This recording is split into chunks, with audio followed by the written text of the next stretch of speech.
y'all? Welcome back to another episode of Team on Three. Getting back to you on a just crisp Saturday.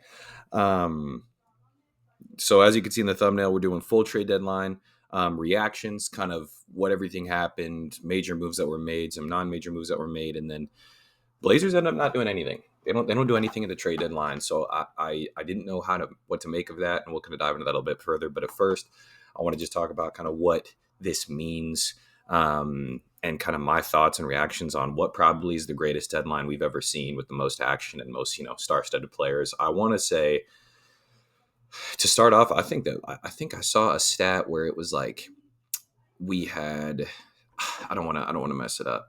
It was something crazy. It was like,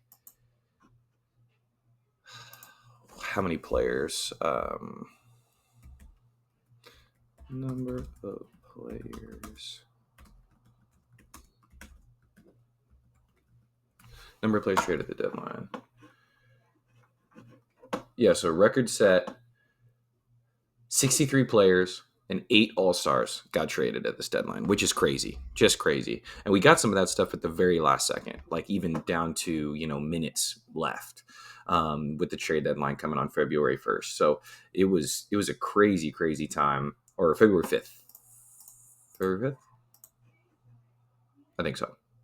Whatever Thursday was. So let's get into these a little bit. So some of the more notable ones are, you have, obviously, like we already talked about, Luka goes to the Lakers. You see that shake up a little bit. Actually, Anthony Davis played today for the first time in a Mavs uniform, dropped 26 and only played 3 quarters. So he was, I think, 4 assists away from his 4th triple-double in his career. Would have been crazy as like a Mavs debut. I think he left the game with a non-contact abdominal injury after he was just coming off of injury. And that was tough, really, really tough to see. But yeah, he ended up balling out first game. Kyrie didn't have to do that much. I don't think Kyrie scored until the 3rd quarter, and then he really started to cook. But you also see Max Christie go off for 23 today. This is his 3rd game in a row, because he's played more games than AD has for the Mavericks. So this was his 3rd game in a row with 15 plus points. He's been a real asset for them, which is awesome. Another one you see is, I'm looking for the Jimmy Butler trade right now, just full details. Okay, here it is. So here's what you see. You see Jimmy Butler go to Golden State. Miami receives Andrew Wiggins, Davion Mitchell, Kyle Anderson, 2025 first-round pick. That's top 10 protected as well. So that's what Miami's going to get. Miami builds a roster a little bit. You finally move off of Jimmy. I like that. Sucks, but I like that. Detroit gets Dennis Schroeder, Lindy Waters III, 2031 second-round pick via the Warriors as well. So the thing that was crazy was you saw Dennis Schroeder jump around 4 teams in 24 hours, but like he lands in Detroit. I think this is going to be huge for Cade Cunningham, being the primary ball handler. He's been awesome. Like, obviously an all-star. He was a lock in my eyes. He was awesome, and is awesome. But you also see he is a turnover machine, being the main ball handler. So this can also take a little bit of pressure off him, where it's like he doesn't have to be the sole guy, especially with Jaden Ivey being out for the rest of the year. I think this is huge for Detroit. Not obviously like, playoff championship push huge, but man, it's something. It's something for him, and it's going to make him, a dangerous team to ruin some seasons for other teams. Utah gets a little bit here. Utah gets KJ Martin, Josh Richardson, 2028 second round pick, 2031 second round pick, 2031 second round pick. This is okay. Kind of one of those teams that's in there to make the money match, and get some solid guys. But it's Utah. I don't know what their moves are. It's a team with not a ton of direction right now. Toronto's the same thing. So Toronto's in this deal, gets PJ Tucker from Miami after getting traded from the Clippers, or, he wasn't on the Clippers bench or roster. He was just still an asset of the Clippers. So he gets traded to Miami, who then gets traded to Toronto. Toronto also gets a 2026 second round pick. And then you also see cash considerations as well to make the money match. So that was honestly huge. Once again, this is something for me where it's like the main move, and this is Jimmy Butler, and I don't know how much I'm seeing that make a big jump. It's really just one of those things where it's like Golden State should have been making moves to get Steph help so long ago, and You have a season in 2022 where he's amazing and they go on the title run and win. 2023, I'm trying to remember the details, but it's like right off the back of the championship. So you feel like you have a buffer, you have some time to figure some stuff out. And then, nothing really happens. You get nothing in the offseason. That was a tough one for me. And then 2024, obviously into 2025, it's like you had some opportunities to go get Laurie Markin and you had some opportunities to go get some other guys and you don't because you're hung up on Pods, who's playing better recently, but they're losing games, bro. It's tough to watch them right now. It's hard. And Steph is trying, but also it's like, I was one of those guys where like, should Steph really be an all-star starter? I mean, I think he should still be an all-star. Obviously, like he's trying to carry that Warriors team, and the West is not as impressive in the backcourt as the East is.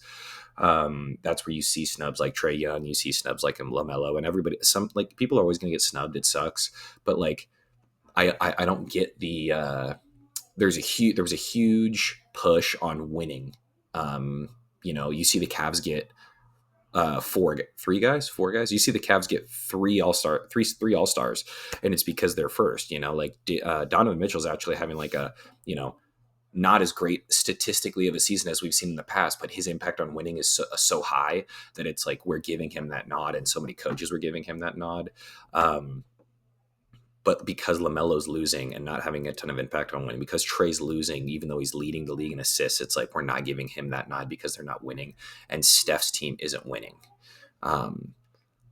So I don't know. It was an interesting one for me, but it's like the All-Star Game's also in San Francisco. You have to give him that. I don't know. It was one of those things where I was wishy-washy with it, but obviously, you play it how it lies, and that's kind of how it ended up. Another one is the Kyle Kuzma trade. We'll talk about that one. This one a little bit. I won't go into super detail. I mean, I will. I'll say what everybody got, but basically, you have Kyle Kuzma and Jericho Sims that go to Milwaukee. Jericho Sims not a great basketball player, honestly. He hasn't been doing much for the Knicks. He rarely gets to play, but he's size and athleticism, and the Bucks are just trying to get younger. I think that's the thing with Kyle Kuzma. A lot of the people that I've been seeing have not liked this from Milwaukee. I think it's okay. Here's what I think some people are looking to or are neglecting a little bit is when I watch the Milwaukee Bucks play basketball, I'm like, Chris is an A tier shot maker. He's a tough shot maker and tough shot taker.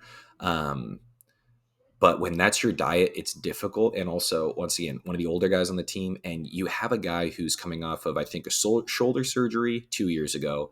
This last year, having double ankle surgery, like he's better than Kyle Kuzma offensively, and it's not super close for me. Kyle Kuzma is the least efficient 15 plus point per game scorer in the NBA right now. And it's not a super close margin, I don't think either. So that's one thing that is bad, and it's a turnoff for me with this. But also, you have a guy who can play the 3 or 4. It allows Giannis to play some more 5. Brooke doesn't have to play a ton of more minutes. And it's also just like, yes, he's 31 or 30 or 31, but he's also younger and much more athletic and willing to lock in defensively. Chris was a cone, and and I'm a huge Dame guy because I'm obviously a huge Portland fan, and this channel is mostly going to be Portland content. But I'm watching Chris play basketball, and it's like he is the epitome of a Damian Lillard as well, because it's like I'm going to go get tough buckets on you, but I'm also going to allow the opposing person that I'm playing defense to get to pretty much match me. Whereas like that's my biggest thing with Chris was like he's going to really make and take tough shots, but he's one of those dudes that now at this age after double ankle surgery kind of not getting a ton of minutes because he's really trying to be healthy for the playoffs, or is that he was just getting blown by. Like he was such a large liability on defense that it was hard to ignore. And Dame is obviously also a liability on defense. This was worse than that, in my opinion. This is worse. So that was something that I really thought was taken into consideration with this move, was the fact that it was like, we need to get younger and more athletic. And here's 2 guys, Jericho Sims and Kyle Kuzma, that can help us do that and also take us out of the second apron. Because when you're a second apron team, Like there's not much you can do. And then also, once again, this is one of those things where it's like Milwaukee's in a terrible spot. I said I wasn't going to go into detail. I'm going way deeper than I wanted to. Milwaukee's not in a great spot for the future. You have Dame and Giannis, who are old and older. Giannis is 30, 31. So like whatever, but like Dame's 34. In 2 years, he's going to be 36. Quick math. 2 years, going to be 36. But it's like, why are you now trying to back out of the second apron and not just fully go for it? Because if you go into the offseason, it's like, I don't think that Giannis and Dame are going to want to go another year of this. It's like your window was 2 to 3 years and you're going into this is the second year, you're going to be going into your third and final year of this. And that's when you are dialing back into that apron. And I know they make a lot of, Giannis and Dame take up a lot of the cap for that team. But I don't know. They get their mid-level exemption back, which is cool, and they can go sign a decent role player, but that's about it. I don't know. It's tough. It's a tough one for me. It's not gonna be a groundbreaking move. Actually, I watched their game yesterday, and they blew a 21-point lead to the Atlanta Hawks. So already looking like a monumental benefit for the Bucks, which is awesome. Washington gets Chris Middleton and AJ Johnson. I liked AJ Johnson for the Bucks. I thought he was a real I also don't understand the aspect of going and spending a first round pick on a guy who is all potential and then not giving him the runway to hit that potential. I don't know. And Washington, obviously, you've seen this is not a place where you develop guys. It's not. So I want him to just go ball out and get sent to another place where he can really excel. Washington also gets a 2028 pick swap, $1 million from the Bucks, and then New York gets DeLon Wright, $2 million from the Bucks to make the money match. Draft rights to Hugo Besson. San Antonio gets Patrick Baldwin Jr. and $4.13 million from the Bucks as well. So Milwaukee gets a little younger and athletic, but they get less skill. They get worse skill wise. Nico Harrison. So another one. This one's smaller, and I really won't go into detail.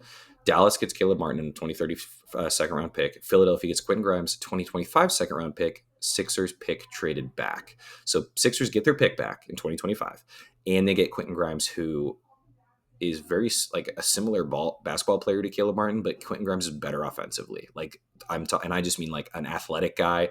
The reason I don't get this, and the reason I think Nico Harrison should already have lost his job. What's the difference between Quentin Grimes and Caleb Martin? Caleb Martin is 31. Quentin Grimes, I think, is 25. I think I need to be fact checked on that. But you have a guy in Quentin Grimes who is better offensively, has a decent contract. It's up soon, right? But I think he's a $15 million guy. It's not like that's groundbreaking money. So if I'm Philadelphia, I get off of Caleb Martin, older, still athletic, but need more money. His contract's bigger. You get a second round pick. You get your own second round pick back in 2025, not 2030. 2030 is too far.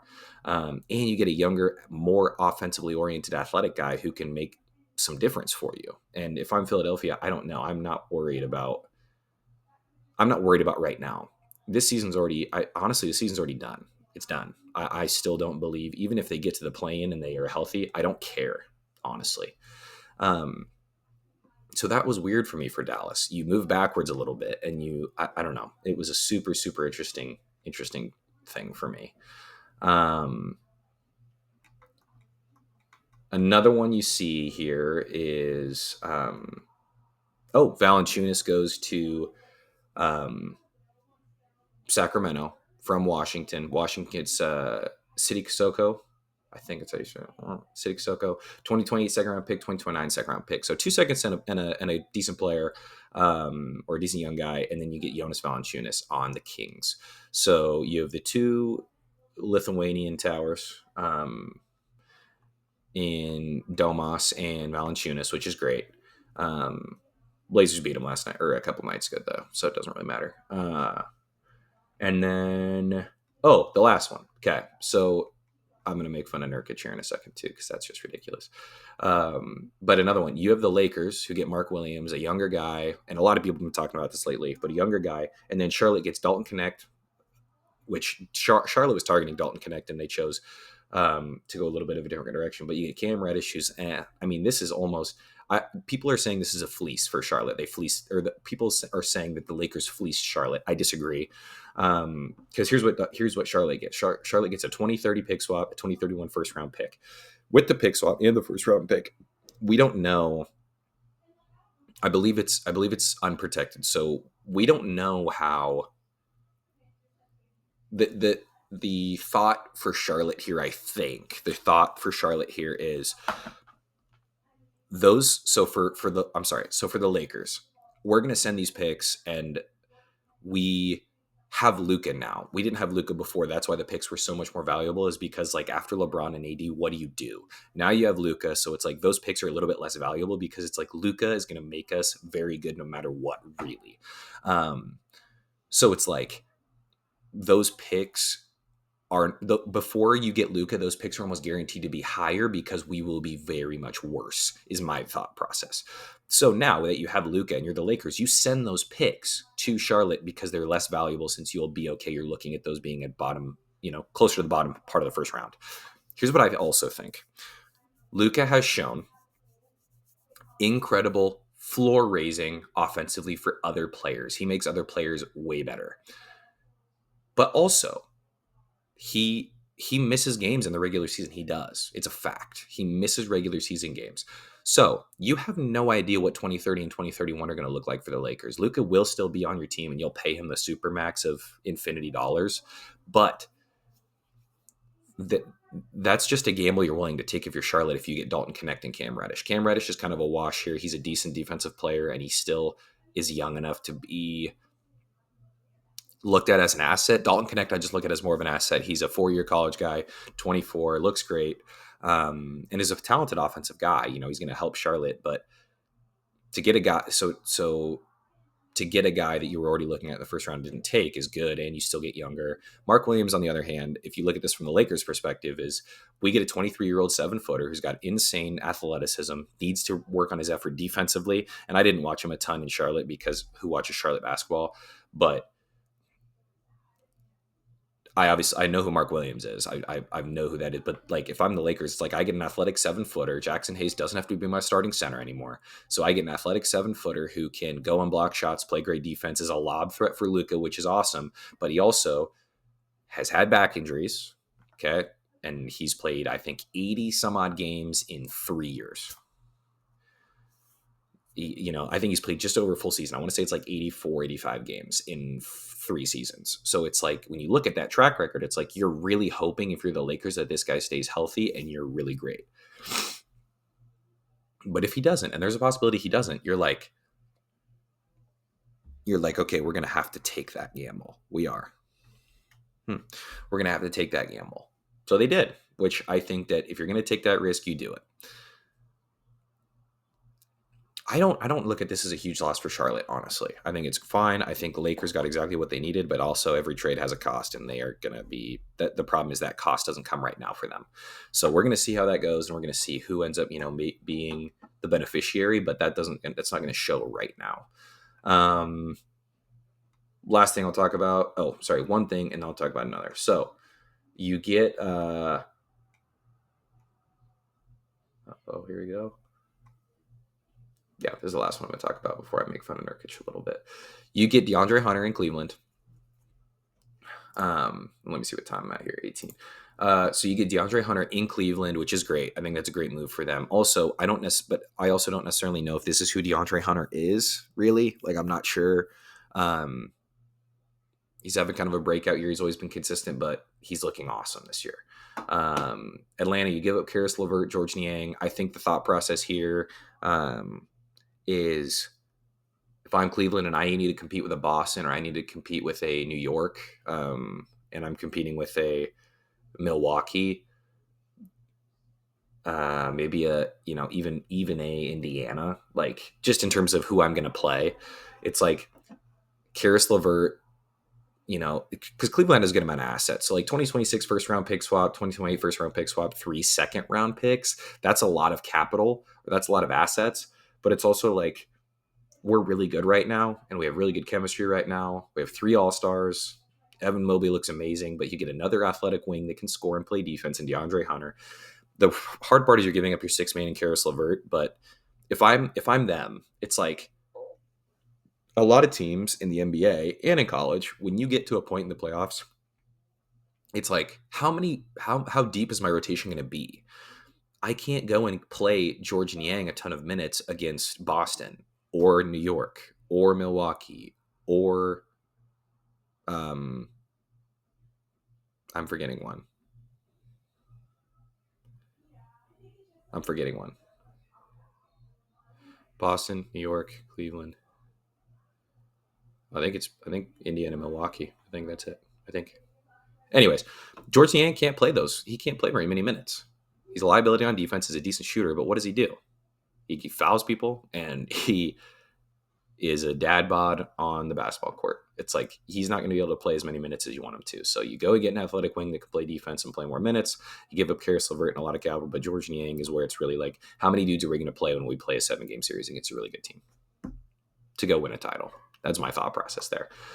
Last one before I move on to the Blazers for the last, however many minutes.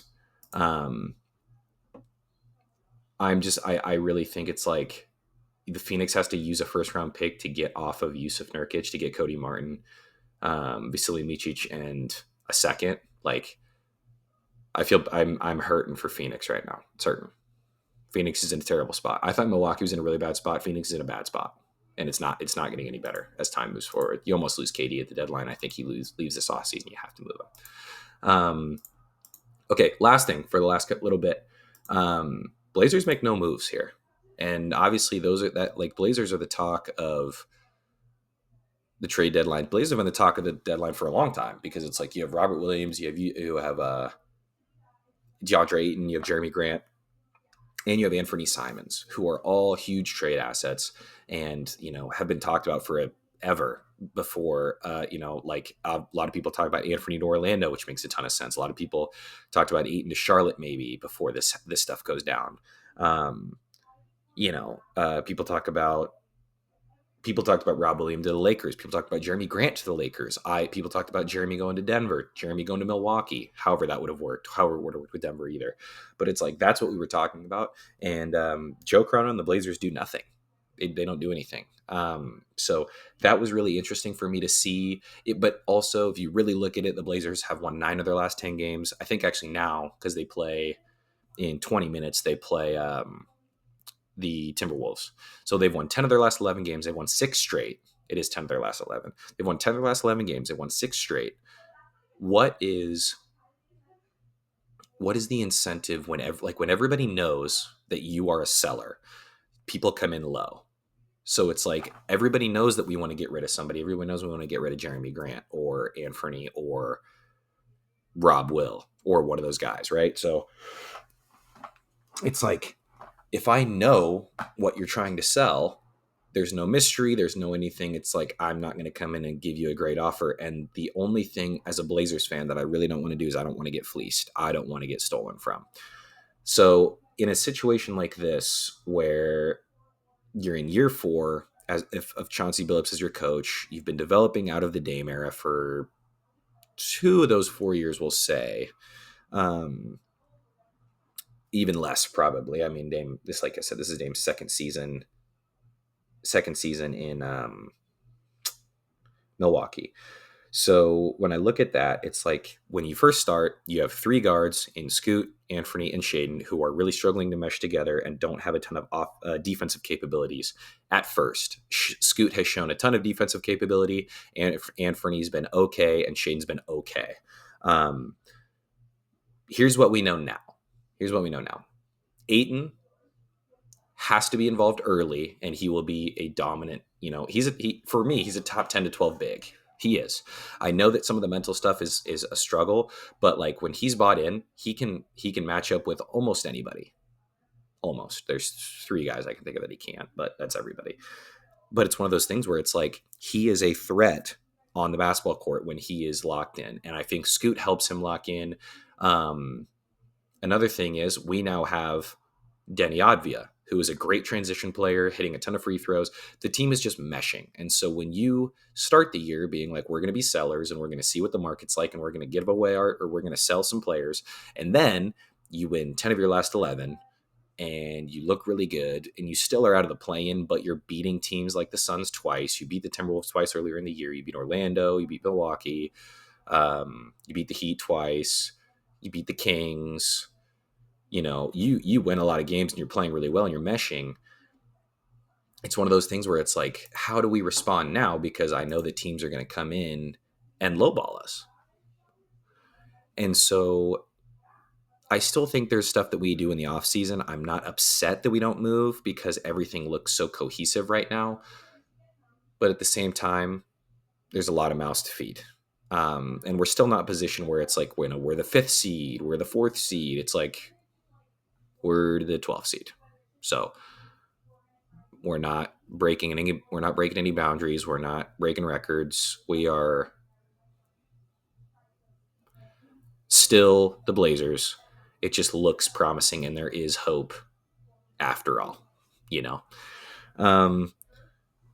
So that's kind of where I'm at. We kind of are at a stalemate in Portland at what we're looking to do. But I think right now what we're really seeing is what does the rest of the year look like and where do we end up? And then based on where we end up is how we kind of move into the off season. I still think we need a real solidified guy because at this moment, obviously we don't have any all-stars, but we have a bunch of guys that are great basketball players.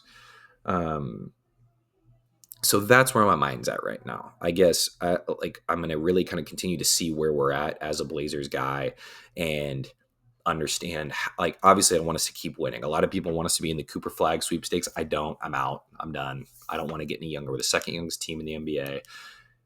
I just love that the last couple of games we look awesome defensively. Our half court offense is still kind of stagnant. Sometimes I love our ball movement with Shaden and Scoot and Denny and I love our ball movement with those guys on. And sometimes my issue with Anthony and Jeremy sometimes too is we'll be moving the ball, and then the ball stops with Anthony or the ball stops with Jeremy, and that's where we get stagnant in our half court offense. But I don't want to call it early, but man, there's times where it's like we look like the Rockets 2 years ago. We look like the Thunder 4 years ago, 3 years ago. Like we look like we could grow into one of those teams with a couple of changes and a couple of people stepping up, but we still have many, many steps to get there. So it's one of those things where it's like, keep our eye on it. We're a hot button issue right now. We just got to keep pushing, keep chugging along and see, how we can improve. So, I got my eye on Portland, man. They are really hot right now. They're really meshing as a team. I really am excited to see what they do against Minnesota tonight, who also is a team who can play some real good defense. So,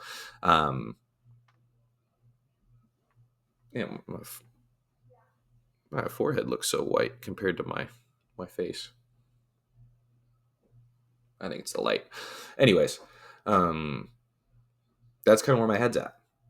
It's one of those things where what we're doing right now is working. Didn't find anything at the table that we really wanted to do. So let's see how this plays. Let's see how the season plays out. Let's see how long we can keep this continuity going, and let's see how we play against those upper echelon teams that we've continued to compete against. So I don't know. Well, it's exciting times right now, but yeah, that's my reaction as so far. Obviously, we're going to see how those kind of things play out. We're going to see what happens with those teams and how those trades kind of benefited them. But right now, I don't know. We're going to see how it plays out. So I'll see you guys next week. I think I'm going to try to drop again another video again on Wednesday or Tuesday this next week. It's Saturday today. So yeah, keep you guys updated. Keep these coming. Another episode of Team on 3. This was episode 2. So thanks, you guys. Appreciate it. And I'll see you next time.